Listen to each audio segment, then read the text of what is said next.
Hello there, ladies and gentlemen, and welcome back to the Fermi Paradox. When last we left off, we just barely were able to make the Damani sage conglomerates survive things. We have our very first rocket swarm from the Vulcan empires here, and I think that's where we're going to start today, just because I'm curious to see how they're doing. Let's see here. I do not want there to be any more growth on their ship. A new generation of Vulcan rocket swarm officers takes over system maintenance. How are the humans doing? Enlightenment and soul. The concept of a universal basic income is proposed to address inequality of life dissatisfaction across Earth. That would be very nice if we did that today. Proponents of the idea believe that it would allow more humans to pursue satisfying lives while potentially even saving money by reducing bureaucracy. The transition to a post-economy culture is always fraught with difficulty. Life before the transition is hard, but the rules are clear, and life after is easy enough, yet many worlds have burned when they were unable to peacefully move from one stage to the next. Yeesh. Okay, so we don't have enough for civilization pillar. We could do a dead end, but that's just going to give us only a +2, which just doesn't seem worth it. Driven by fear of economic devastation and getting out completed by rival plagued administrators, there's mass boycotts. I think we're going to go for regular development. Doesn't cost us anything, gives us a nice little utopia bonus. A basic income is provided, but all other economic structures are left untouched. Prices and wages slowly change to compensate, meaning that the real economic situation of most humans has barely improved. Oh, I mean, they're trying.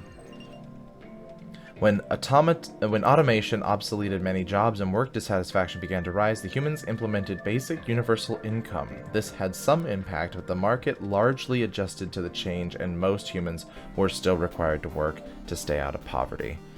Oh, that's unfortunate. Okay. Once powerful plagued administration. I can't believe they're still calling themselves the plagued administration.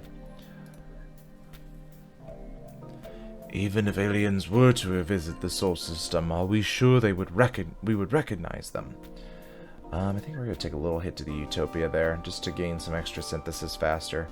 We are on the lower end of where our synthesis is at right now, so I'd like to make sure that we can gather up a nice bit there.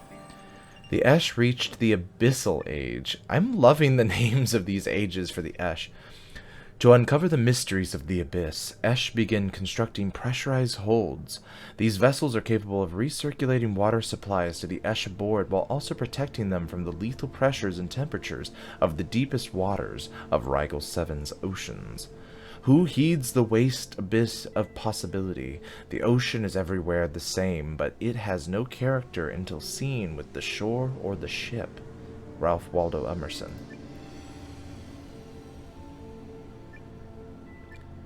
Oh, they look even cooler now. I swear they added some stuff to them. Okay. Let's see here. We don't have enough for wisdom. We do have enough for advancement. That actually might be okay. But maybe we do a power option here. We'll gain 10 synthesis. Their potential casualties are pretty high, though. They're at 1.5 million. We should definitely get their growth to go, but we're going to go for power here. The Esh divert scientific focus towards armoring their deep water holds and experimenting with projectiles that utilize deep ocean pressure for maximum velocity. Ooh. Alright, let's do that one. And let's see if we can get their growth to rise a bit here so we can deal with how few of them there are. Abyssal Age technology gives the Esh access to minerals and biomass across all waters of Rigel 7. Does Rigel 7 revolve around our sun? Oh, sorry. Does Rigel 7... I forgot how they talk. Does Rigel 7 revolve around our sun? The Vex are now building spaceships. Wanting to create more space for themselves in space. Or sorry, I should say the Damani on Vex. Damani rulers hatch a scheme to send prisoners, oh no, not this thing again, and non-contributing members of society on special reform voyages where they might be capable of establishing a clean slate or finding job opportunities in yet-to-be-established colonies in the Sol system. Somewhere over the rainbow, way up high, there's a land that I heard of when you're a prisoner in space. Okay. Well, on the one side, we don't have enough for an epic project. We could do regular development. I think the more we send into space, the better, because we have the more chance of people meeting. If we had a dead end, we're only going to gain 12 synthesis here. Let's see, they're at the Cyber Age, so they're at a better age for spaceships than the Nuclear Age. So I think we'll go for regular development. The prison inmates on Vexus are given a blunt ultimatum to either stay with the oppressive confines of their jail cells or to hop on a prison cruise across the galaxy in search of a new life. Prison cruise. That's one way to put it. Oh no, their faces are back. Oh man. Why? I don't know, we just killed everybody. It's just... that is why we're sent into space. We are bloodsuckers by nature. What do you want from us? Okay. In order to invent their environment, Damani rulers found a way to clean up Vexus by loading off the unwashed masses into the Sol system by the interstellar shipload. Look at the size of that ship, though. That's crazy. The Damani prison expedition ship begins its escape from the Vex into the Sol system. A decorated Damani prison expedition ship Sage captain retires from active service. I think let's go and make sure that they have resources enough. Damani logistics officers are optimizing the efficiency of the Damani prison ship. What discoveries await us in the Sol system? I don't want to go with growth. Actually, what I think I'm going to do is I'm going to go back to the Esh and see if we can get a growth moat for them, so we can get them going in the right direction. They establish a new fever. Oh gosh, is it Bieber fever? That would be the worst fever. Well, let's see here. Let's lower their harm potential. And gain their harm potential again. Will our sun expire and bring eternal darkness to Rigel 7? How is the ship doing? Armed conflict threatens the Damani. Yeah, well, no shit, Sherlock. You put a whole bunch of criminals on a ship together. During a suspended cryosleep period of the Damani prison expedition ship's crew, somebody tries to manipulate the brain-machine interface and mind-control the sleepers for nefarious purposes. None are more hopelessly enslaved than those who falsely believe they are free. God, that's deep. God, that's deep. Okay. We could go for peace, but that costs 60 synthesis. Regular conflict or total war. So regular conflict 0, total war is also 0. So there's not really any benefit for going total war. So we might as well go for regular conflict here. The brain hacking incidents. The hacker is discovered but is already controlling many cybernetic soldiers. After a massive firefight, the brain hacker is finally defeated. Okay. A brilliant cyberneticist's findings are a topic of discussion among the crew. Alright. Let's leave them to their craziness. Come on, give me a people. Give me a people one. Hey, we got growth. The question mark gave us growth. Let's do it again. Nope, didn't work that time. Beautiful choral poems are shared among the Esh on Rigel 7. Oh gosh, choral poems. Why does that make me think of like a haiku? What is that, 575? Oh, I'm not going to be able to come up with those off the top of my head. Don't ask me. I can't. Haikus are really hard when you think about it. Academics manipulate the Esh fevers for personal gain. Let's see here. I don't want to lower their growth. Let's go ahead and up their resources. They got more choral poems. I swear to God. Okay, humans are back to more tech. More tech. With rapid advancements in artificial intelligence and technology augmented humans, the civilization undergoes drastic change and reaches new milestones in science, engineering, and the arts. So we can do wisdom for 20, but I don't think we're going to do that. Should we go for power? Yeah, let's go for power. The humans prioritize military power, creating new tools for defense and combat on Earth or elsewhere in space. The fear of yet unknown alien enemies inspires dreams of interstellar conquest. That is what we're talking about. Oh my gosh, I forgot that their eyes and everything get really creepy during the Cyber Age. Alright, how are our rocket swarms over here doing? Let's do a question mark. Does our captain have the wisdom to guide us well? I feel like they are now hippies with their their sex cult thing they got going on here. It's be like, yeah man, like a new generation of Vulcan rocket swarm officers takes over system maintenance. Like we have peace and love on this ship, mate. It's British hippies. They're British hippies. An important Vulcan rocket swarm rocket scientist dies. All right, how's things back home? Injustice. Great. Sand torture. Not this again. You guys didn't learn last time? Oh, God. Waterboarding with sand. That's... No good. Alright, prevention. We can prevent it outright. Or we can go for massive injustice. I think we're going to go for massive injustice. They did not learn last time. This is what you guys get for not learning from the past. The practice becomes a common punishment used for even relatively minor crimes. Oh boy, give us that synthesis. We need to get back above 100. Nuclear age technology allows the Vulcans to extract radioactive materials and fossil fuels from the oceans of Gilly Sea. Will our areas of glass show any outsiders the openness of the Vulcan people? Not if you're, like, all torturing everybody. That's not good to anybody. Alright, how are the Damani at home doing? Growth is at 0. Resource scarcity. Harm potential is really high, though. If we could deal with that, that would be great. Yeah, their harm potential.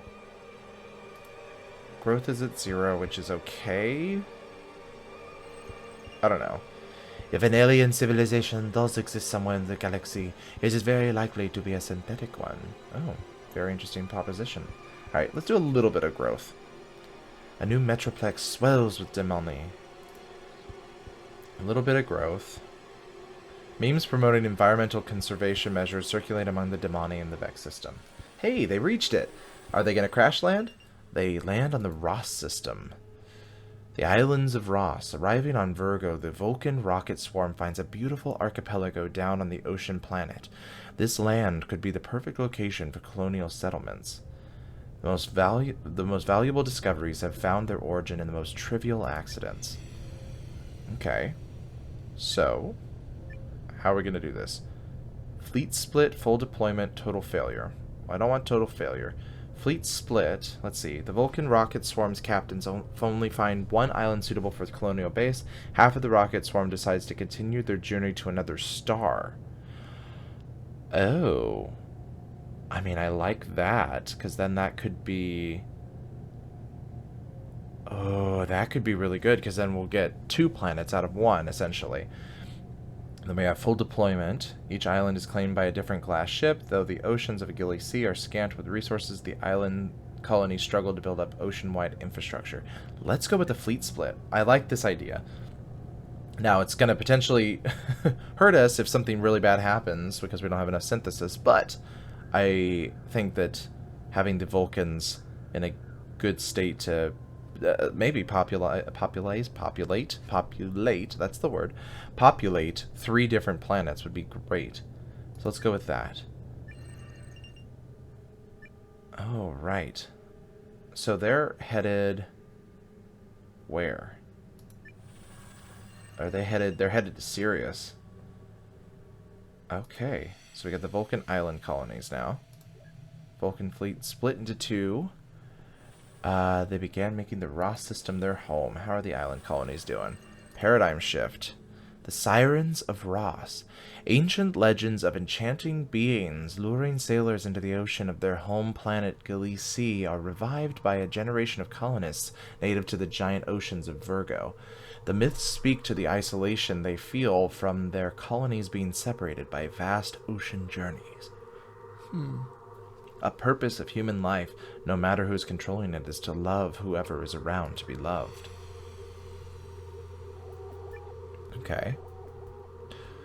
So cultural expansion means that there's going to be more people, less growth. We don't have enough for cultural ascent. Let's see. The Siren legend sparks a sexual revolution for the Vulcans. Floating pleasure islands are built all over the oceans to combat loneliness. Oh, man. Okay. If we do cultural descent, we gain 20 synthesis, which is pretty damn good. But their potential casualties is going to skyrocket.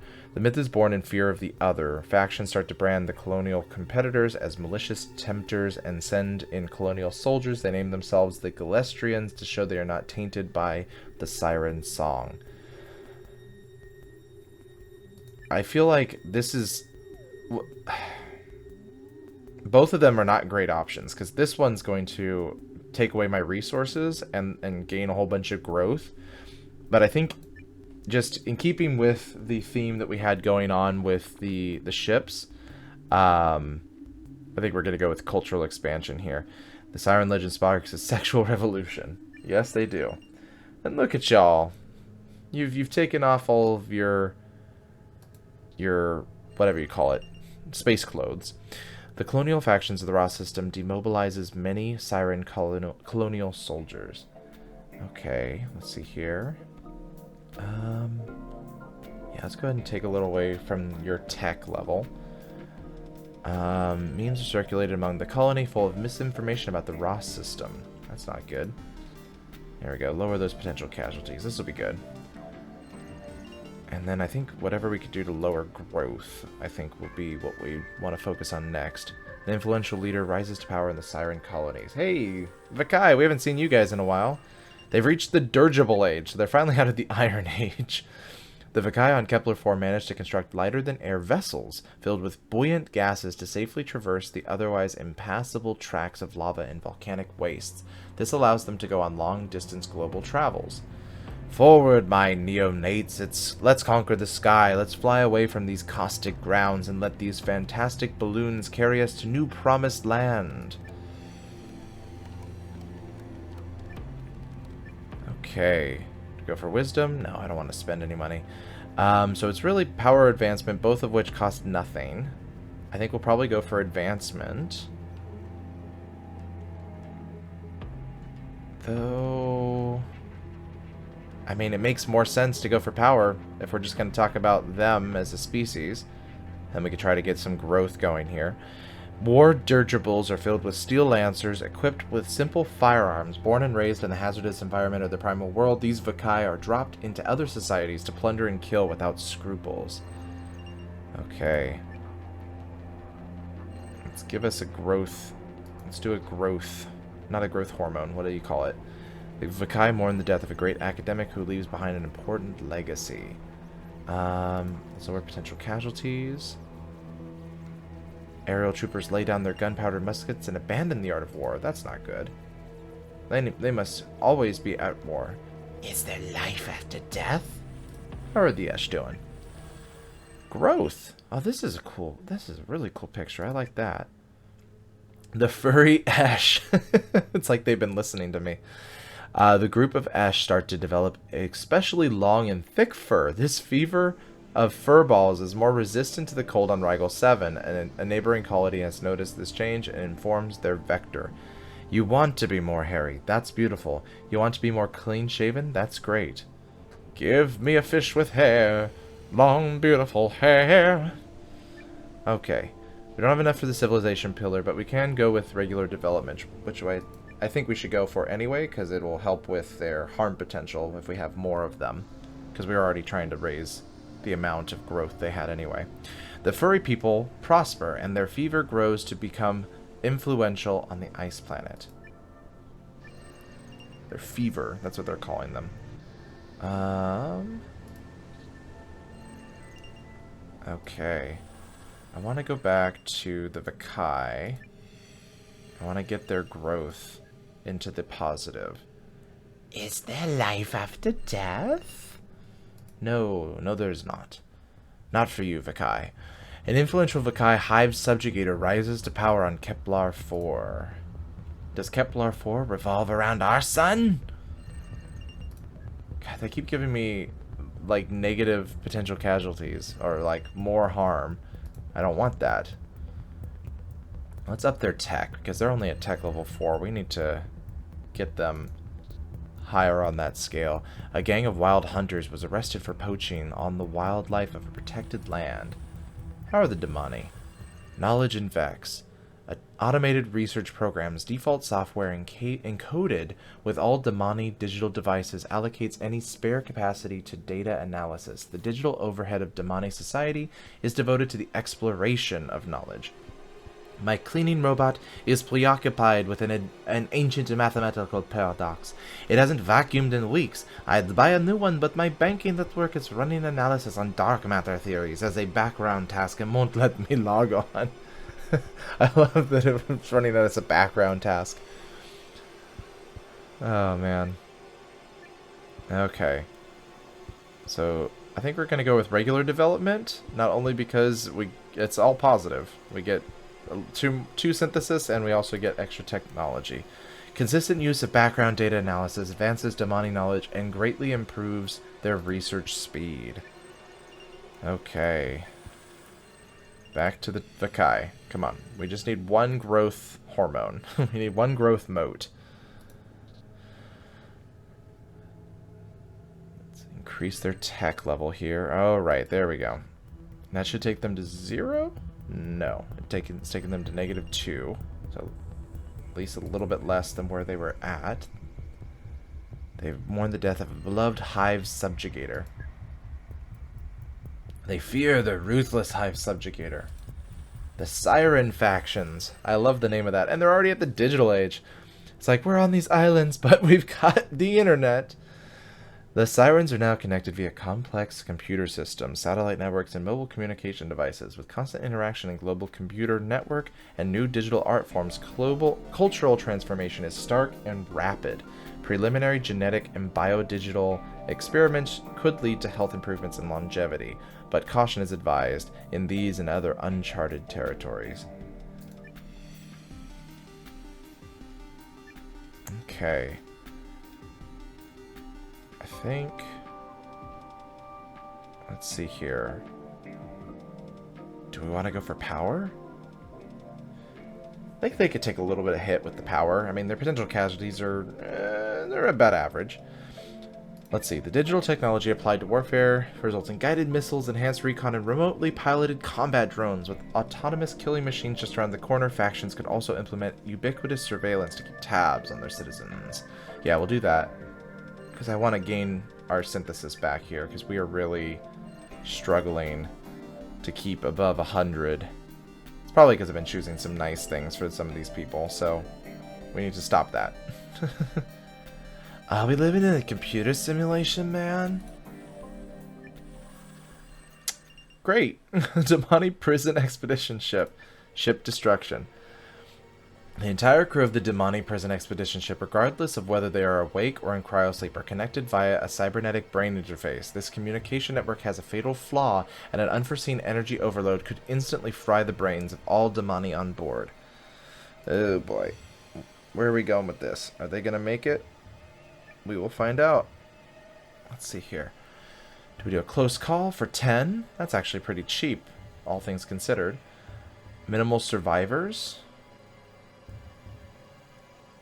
which will take a little bit away from their cyber age. I think I might go for minimal survivors.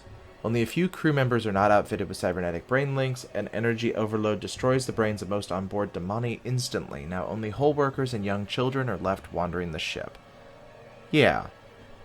Yeah? Let's do that. Minimal survivors.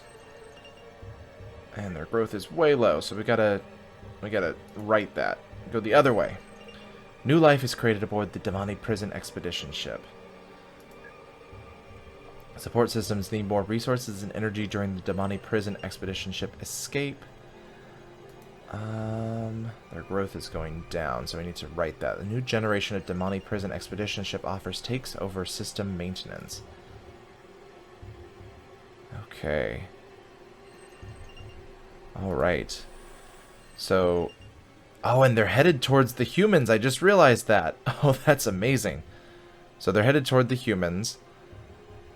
Oh, this is great, because we don't have that over here. The Vulcans seem to be headed up towards Sirius, and they're kind of going to populate these three, with the Vaccae being the next closest.